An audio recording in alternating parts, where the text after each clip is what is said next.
สบายดีท่านผู้ชมที่เคารพต้อนรับประธานเข้าสู่รายการส่งเสริมและรักษาสุขภาพกองทัพเจ้าท่านผู้ชมที่เคารพรายการของพวกเฮาแมนรายการหัวมือกันระหว่างโทรภาพกองทัพและสถาบันอนามัยการพยาธิและส่งเสริมสุขภาพกองทัพในการให้ความรู้ทางด้านสุขศึกษาและการป้องกันพยาธิต่างท่านผู้ชมเวียกงานการส่งเสริมสุขภาพแม่และเด็กแม่นเวียกงานที่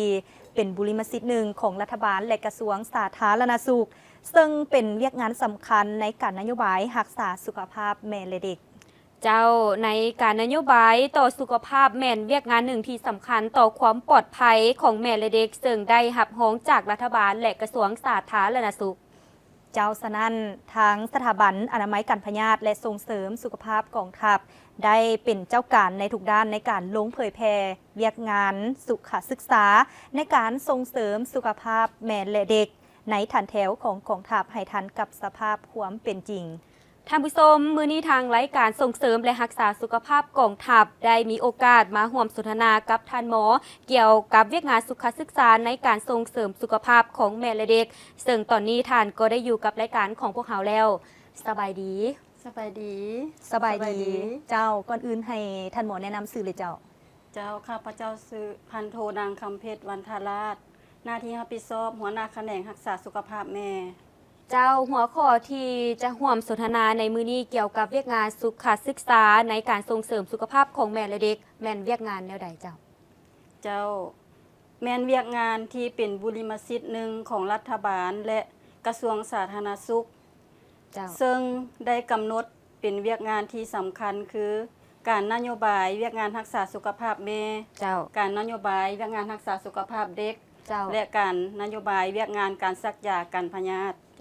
เจ้าและในการคุ้มครองการจัดตั้งปฏิบัตินโยบายสุขภาพเจริญพันธุ์ซึ่งมีนโยบายในด้านใดๆและมีนโยบายใดๆที่กำหนดไว้เจ้าแม่นการคุ้มครองการจัดตั้งปฏิบัตินโยบายสุขภาพเจริญพันธุ์แม่หญิงอายุแต่15-45 ปีทุกคนต้องได้รับการซักยาวัคซีนกันพยาธิเตตานสครบ5 เข็มจึงสามารถป้องกันพยาธิดังกล่าวได้ตลอดวัยเจริญพันธุ์หรือด่วนกว่านั้นนอกจากนั้นยังมีนโยบายการเกิดลูกห่างนโยบายความปลอดภัยของแม่ในเวลาถือผ้าและนโยบายการกำหนดวัยแม่หญิงถือผ้าทุกคนต้องได้ให้ไปฝากท้องอยู่โรงหมออย่างน้อย6 ครั้งก่อนเกิดสุกยูให้สมาชิกในครอบครัวช่วยแบ่งเบาแม่หญิงที่กำลังถือผ้าในการออกแรงงานควรได้กินยาป้องกันเลือดจางเวลาถือผ้ากรณีแม่หญิงที่บ่ทันได้รับการซักยากันพยาธิมาก่อนอย่างน้อยต้องให้ได้ซักยากันพยาธิเตตานส3 เข็มก่อนเกิดจัดตั้งปฏิบัติการบริการเกิดลูกบ่เสียค่าซึ่งรัฐบาลได้รับการอนุมัติเป็นทางการแล้วแต่ปี 2012 เป็นต้นมาเจ้าและเวียกงานโครงการลูกห่างแห่งชาติในการปฏิบัติจากรัฐบาลแม่นได้ดำเนินแผนการคือแนวใดมีจุดประสงค์เพื่อกอบกู้ชีวิตของแม่หญิงด้วยสาเหตุที่พัวพันถึง 1. การถือผ้าการเกิดลูกห่างการมีลูกห่างและในการวางแผนครอบครัวในการมีลูกแม่นมีการวางแผนครอบครัวคือเท่าใดเด้เจ้าการวางแผนครอบครัวแม่นการคาดคะเนล่วงหน้าของคู่ผัวเมียว่าจะเอาลูกเมื่อใดจะเอาจักคนการเว้นระยะห่างของการมีลูกหรือหยุดการมีลูกถ้าเพียงพอแล้วเจ้าขอถามท่านหมอตื่มเกี่ยวกับการถือผ้าหรือเอาลูกนี่แม่นเฮาได้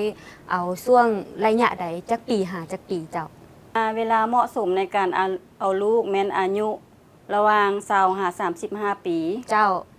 และความเสี่ยงในวัยที่บ่ควรเอาลูกดิความเสี่ยงในวัยที่ว่าบ่ควรเอาลูกถ้าเฮาเอาลูกวัยหลายที่เฮ็ดให้แม่หญิงหั่นนั่นเกิดลูกมาบ่สมบูรณ์หั่นนะเจ้าแล้วก็เฮ็ดให้แม่หญิงเสี่ยงที่ว่าลูกเกิดมาบ่สมบูรณ์แล้วเฮ็ดให้ แม่หญิงผู้นั้นอาจเสียชีวิตได้ เจ้า และวัยประมาณ 30 ปีหา50 ปีนี่เขาควรเอาลูกบ่หรือว่าต้องเอาน้อยเอาหลาย 40 ปีนี่เฮายังเอาได้อยู่ เจ้า แต่ว่าฮอด50 ปีนี่เฮาเอาบ่ได้เพราะว่าลูกเฮาเกิดมามันจะบ่สมบูรณ์ เจ้า แบบอายุน้อยเฮาเอาลูกหั่นแหละ เจ้า เจ้า และในการมีลูกห่างอย่างน้อย2-3 ปีนี้มีผลประโยชน์ต่อสุขภาพของแม่และเศรษฐกิจครอบครัวคือแนวใดเด้เจ้า แม่หญิงมีสุขภาพดีบ่มีปัจจัยเสี่ยงต่อการถือพา เจ้า ต่อแม่และเด็กในท้องเฮ็ดให้ครอบครัวมีการเป็นอยู่ที่ดีขึ้น ถ้ามีลูกน้อยสามารถตอบสนองความต้องการของเด็กอย่างเพียงพอ เจ้าและวิธีคุมกำเนิดแบบที่ใส่อยู่ในลาวแม่นมีจักวิธีและมีวิธีการคือแนวใดเด้เจ้า เจ้าวิธีคุมกำเนิดอยู่ในลาวมีวิธีคุมกำเนิดมี2วิธียาเม็ดคุมกำเนิดยาซักคุมกำเนิดยาคุมกำเนิดฉุกเฉินถุงยางอนามัยห่วงอนามัยการฝังยาคุมกำเนิดและยาคุมกำเนิดแบบติดวิธีที่2แม่นหมั่นยิงหมั่นทราย เจ้า และการใส่ยาคุมเฮานี่มีความเสี่ยงและมีผลข้างเคียงแตกต่างกันคือแนวใด เจ้าอันผลข้างเคียงแม่นเวลากินยาแม่นให้เจ็บหัวแหงน้ำหนักขึ้นหลาย เจ็บแน่นหน้าเอิก เจ้า เป็นประจำเดือนแหงแก่ยาวแล้วก็ปวดเบาดุ เจ้าอยากถามท่านหมอตื่มอีกว่าเพื่อเป็นการจะตั้งปฏิบัติตามทิศซี่น้ำของรัฐบาลก็คือกระทรวงสาธารณสุข ในการจะตั้งปฏิบัตินโยบายด้านสุขภาพของแม่และเด็ก สถาบันอนามัยการพยาธิและส่งเสริมสุขภาพกองทัพของพวกเราได้มีแผนการจะตั้งปฏิบัติคือแนวใด เจ้า โดยการจัดตั้งปฏิบัติ สถาบันอนามัยการพยาธิและส่งเสริมสุขภาพกองทัพได้มีแผนการเคลื่อนไหว เจ้า สุขศึกษาด้านสุขภาพของแม่และเด็ก ถือเป็นบุริมสิทธิ์ เจ้า อันดับหนึ่งในการให้นายและพลทหารรับรู้และเข้าใจ เจ้าและผ่านการจัดตั้งปฏิบัติตัวจริงในการลงเผยแพร่เวียกงานสุขศึกษาในการส่งเสริมสุขภาพของแม่และเด็ก เห็นว่ามีผลได้รับคือแนวใดเด้เจ้า เจ้า ภายหลังให้ความรู้พื้นฐานบรรดานายและพลทหาร ได้มีความตื่นตัว เจ้า มีความรับผิดชอบต่อครอบครัวช่วยลดพรอัตราการเจ็บเป็นและการเสียชีวิตของแม่และเด็กในอนาคต เจ้าและในตอนท้ายนี่อยากให้ท่านหมอสรุปตีราคาคืนในการจะตั้งปฏิบัติบรรดามาตรการดังกล่าวนั้นได้มีข้อสะดวกและข้อยุ่งยากคือแนวใด ขอสะดวกบรรดากลุ่มกองให้ความร่วมมือ เจ้า เตาโฮมไอ้น้องให้ความสะดวกสถานที่ของยุ่งยาก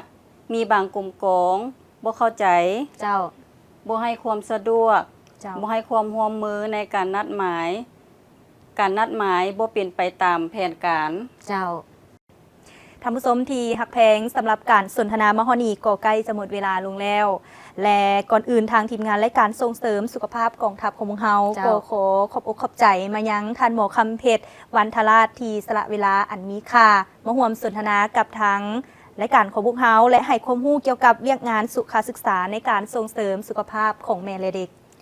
เจ้าสำหรับมื้อนี้ทางรายการขออวยพรให้ท่านหมอจงมีสุขภาพแข็งแรงเฮ็ดสำเร็จหน้าที่การเมืองของตนที่ขันเทิงได้มอบหมายให้ขอขอบใจ เจ้าขอขอบใจ ขอบใจ